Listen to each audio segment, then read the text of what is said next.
కార్మిక శాఖలో ఇంకా రెడ్డి కార్పెట్. కూటమి పాలనలోనూ ఇంకా రెడ్డి అధికారులదే హవా. ఏళ్ల తరబడి అక్కడే కొనసాగుతున్న ఉన్నతాధికారులు. అవినాష్ రెడ్డి దన్నుతో చక్రం తిప్పిన అధికారికే అందలం. నాటి మంత్రి జైరాం వద్దని పంపిన అధికారికి పెద్దపీట. సొంత జిల్లాలోనే పోస్టింగ్లు, బదిలీల గోల, బావగారి లీల. కార్మిక శాఖలో బావగారి పెత్తనం. జగన్ జమానా మారి కూటమి అధికారంలోకొచ్చినప్పటికీ ఇంకా కొన్ని శాఖల్లో వైసీపీ వాసనలు కొనసాగుతున్నాయి. వైసీపీ హయాంలో అవినాష్ రెడ్డి, పెద్దిరెడ్డి, వైవి సుబ్బారెడ్డి, మిథున్ రెడ్డి, విజయసాయిరెడ్డి, బొత్స, ద్వారంపూడి అండ్ అదర్స్కు వీర విధేయులుగా చలామణి అయిన కొందరు ఉన్నతాధికారులు ఆ పార్టీ అధికారంలో లేకపోయినప్పటికీ ఇంకా దర్జాగా అదే స్థానాల్లో కొనసాగుతున్న వైనంపై మంచి ప్రభుత్వం, పెద్ద మనసుతో కరుణించటం మీడియాలో రచ్చవుతోంది. అందులో పరిశ్రమలతో సంబంధం ఉన్న కార్మిక శాఖ ఒకటి. పార్టీ, ప్రభుత్వానికి అప్రదిష్ట తీసుకువచ్చే చర్యలకు పాల్పడవద్దని సీఎం చంద్రబాబు నాయుడు పదే పదే చేస్తున్న హెచ్చరికలు కొన్ని శాఖల చెవికెక్కడం లేదు. మంత్రులు, అధికారులు బాధ్యతాయుతంగా పనిచేయాలన్న సీఎం ఆదేశాలు బేఖాతరవుతున్న వైచితే. మంత్రులు తమ బంధుమిత్రులను దూరంగా ఉంచాలన్న బాబు ఆదేశాలు బుట్టదాఖలవుతున్న పరిస్థితి కొన్ని శాఖల్లో కొనసాగుతోందన్న చర్చ జరుగుతోంది. అయితే కూటమి ప్రభుత్వం ఏర్పడి 7 నెలలవుతున్నప్పటికీ జగన్ జమానాలో చక్రం తిప్పిన అధికారులే ఇంకా కార్మిక శాఖలో తిష్ట వేసిన వైనమిది.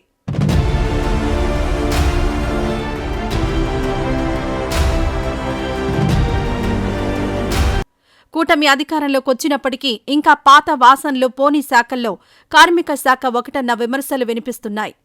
జగన్ జమానాలో కడప ఎంపీ అవినాష్ రెడ్డి, మంత్రి పెద్దిరెడ్డి రామచంద్రారెడ్డి దన్నుతో కీలకమైన పోస్టింగులు తెచ్చుకున్న రెడ్డి సామాజిక వర్గ అధికారులు ఇంకా అదే చోట దిగ్విజయంగా కొనసాగుతున్న వైనంపై ఆ శాఖ అధికారులు విస్మయం వ్యక్తం చేస్తున్నారు. కార్మిక శాఖలో చక్రం తిప్పుతున్న బావగారు వీరికి దన్నుగా ఉన్నట్లు కార్మిక శాఖలో ప్రచారం జరుగుతోంది. బావగారిని సంతృప్తి పరిస్తే చాలు కార్మిక, ఫ్యాక్టరీస్, బాయిలర్ విభాగాల్లో ఏ పనులైనా వాయువేగంతో జరిగిపోతున్నాయన్న ప్రచారం జరుగుతోంది. జగన్ జమానాలో కార్మిక శాఖలో కీలక హోదాలో పనిచేసిన పలువురు రెడ్డి సామాజిక వర్గ ఉన్నతాధికారులు వైసీపీ ఓడిపోయి కూటమి అధికారంలోకొచ్చినప్పటికీ ఇంకా నిక్షేపంలా అదే చోట కొనసాగుతున్న వైనం కార్మిక శాఖలో చర్చనీయాంశమైంది. కూటమి అధికారంలోకొచ్చిన తర్వాత పోలీస్ శాఖలో కానిస్టేబుల్ నుంచి అన్ని శాఖల్లోనూ బదిలీలు జరిగాయి. జగన్ హయాంలో పనిచేసిన అధికారులు, సిబ్బందిని మరో చోటకు బదిలీ చేయడమో, అసలు పోస్టింగ్లు ఇవ్వకుండా వీఆర్లో పెట్టడమో జరిగింది. కానీ కార్మిక శాఖలో మాత్రం అందుకు భిన్నంగా వైసీపీ జమానాలో పనిచేసిన రెడ్డి సామాజిక వర్గ అధికారులే ఇంకా కొనసాగించడం విశేషం. ఇదంతా కార్మిక శాఖలో చక్రం తిప్పుతున్న బావగారి మహత్యమేనన్న ప్రచారం జరుగుతోంది. విశాఖ, విజయనగరం, శ్రీకాకుళం జిల్లాలకు సంబంధించి జాయింట్ చీఫ్ ఇన్స్పెక్టర్ ఆఫ్ ఫ్యాక్టరీస్గా కర్నూలు జిల్లాకు చెందిన శివశంకర్రెడ్డి గత సర్కార్ హయాంలో కడప ఎంపీ అవినాష్ రెడ్డి సిఫారసుతో ఆ పోస్టింగ్ దక్కించుకున్నారు. ఈ మేరకు అవినాష్ రెడ్డి ఆయనకు సిఫారసు లేఖ కూడా ఇచ్చారు.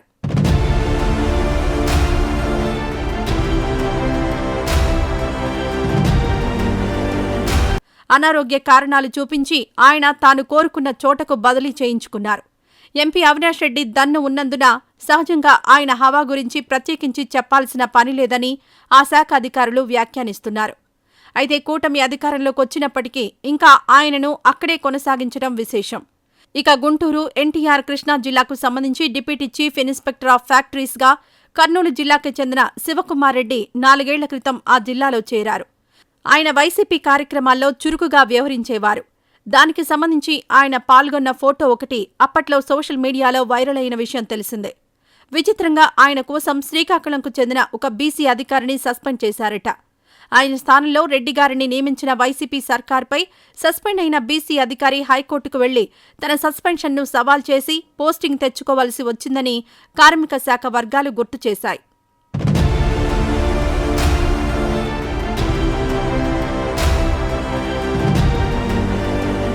చిత్తూరు జిల్లా ఇన్స్పెక్టర్ ఆఫ్ ఫ్యాక్టరీస్ వైసీపీ హయాంలో చేరిన శివశంకర్రెడ్డి అప్పటి మంత్రి పెద్దిరెడ్డి బంధువు రాజశేఖర్రెడ్డి దన్నుతో అక్కడ పోస్టింగ్ తెచ్చుకున్నారన్న ప్రచారం జరిగింది. అప్పట్నుంచి అన్ని ఫ్యాక్టరీలు మంత్రిగారి బంధువు సేఫ్టీ థర్డ్ పార్టీ ఏజెన్సీకే వర్క్ ఇవ్వాల్సిందేనట. ఈ ఏజెన్సీ హవా కడప నుంచి కృష్ణా జిల్లా వరకు విస్తరించిందంటే జగన్ జమానాలో ఎంత హవా నడిచిందో ఊహించుకోవచ్చంటున్నారు. వైసీపీ అధికారంలో లేనప్పటికీ ఇప్పటికీ ఆయన హవానే నడుస్తోందన్న ప్రచారం ఉంది. భార్య పనిచేస్తున్న జిల్లాకు బదిలీ చేయించుకునే రెడ్డిగారి ప్రయత్నాలకు బావగారి భరోసా ఉందన్న ప్రచారం జరుగుతోంది. ఇక Kurnool deputy chief inspector of ఫ్యాక్టరీస్గా జగన్ జమానాలో నియమితులైన నారాయణ రెడ్డి ఇప్పటికే అదే శాఖలో కొనసాగుతూ ఉండడం విశేషం. బదిలీల సమయంలో మిగిలిన అధికారులంతా బదిలీ అవుతున్నప్పటికీ వీరిని మాత్రం తరచూ మినహాయిస్తున్నారన్న విమర్శలు లేకపోలేదు. ప్రభుత్వం మారినా వీరంతా ఇంకా అక్కడే కొనసాగుతున్నారంటే వీరికి పై స్థాయిలో ఎంత పలుకుబడి ఉందో స్పష్టమవుతోందని కార్మిక శాఖ అధికారులు వ్యాఖ్యానిస్తున్నారు.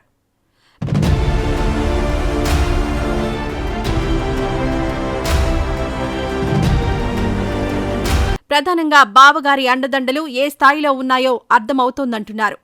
ఫ్యాక్టరీస్ విభాగంలో మహారాజులా చక్రం తిప్పుతున్న ఓ అధికారి దన్ను పుష్కలంగా ఉండడమే దానికి కారణమంటున్నారు. త్వరలో రిటైర్ అవుతున్న సదరు అధికారి ముందస్తుగా ఒక పెద్ద ఫార్మా కంపెనీలో సేఫ్టీ అధికారిగా ఉద్యోగం సంపాదించేశారన్న గుసగుసలు వినిపిస్తున్నాయి. అటు లేబర్ డిపార్ట్మెంట్లో కూడా జరుగుతున్న అడ్డగోలు బదిలీలకు అంతులేదన్న విమర్శలు వినిపిస్తున్నాయి. సహజంగా ఏ అధికారిని వారి సొంత జిల్లాల్లో నియమించరు. కానీ ఘనత వహించిన కార్మిక శాఖలో మాత్రం ఆ నిబంధనను కొండెక్కించేశారన్న విమర్శలు వినిపిస్తున్నాయి. జాయింట్ కమిషనర్ ఆఫ్ లేబర్ నియామకాలలో సొంత జిల్లా నిబంధనను అతిక్రమించారని కార్మిక శాఖ వర్గాలు చెబుతున్నాయి.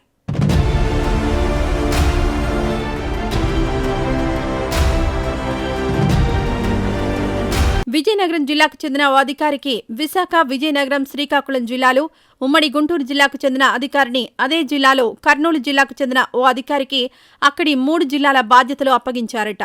అయితే దీనిని కొందరు ప్రశ్నించిన సందర్భంలో వారికి పోస్టింగ్లిచ్చేందుకు ఎక్కడా ఖాళీలు లేవన్న సమాధానం ఉన్నతాధికారుల నుంచి వచ్చిందట. నిజానికి వారి స్థాయి అధికారులను building and other construction welfare బోర్డుకు సీఈఓలుగా నియమించే అవకాశం ఉందని కార్మిక శాఖ అధికారి ఒకరు వివరించారు. అయితే అది లాభసాటి పోస్టు కాదనే ప్రచారం ఉందట. ఇక బాయిలర్ విభాగంలో పనిచేస్తున్న ఒక ఉన్నతాధికారిపై గత ఏడాది ఏసీబీ దాడి జరిగింది. అయినప్పటికీ మళ్లీ అదే స్థానంలో నియమించారంటే బావగారి హవా కార్మిక శాఖలో ఏ స్థాయిలో నడుస్తుందో అర్థమవుతోందని కార్మిక శాఖ వర్గాలు వ్యాఖ్యానిస్తున్నాయి.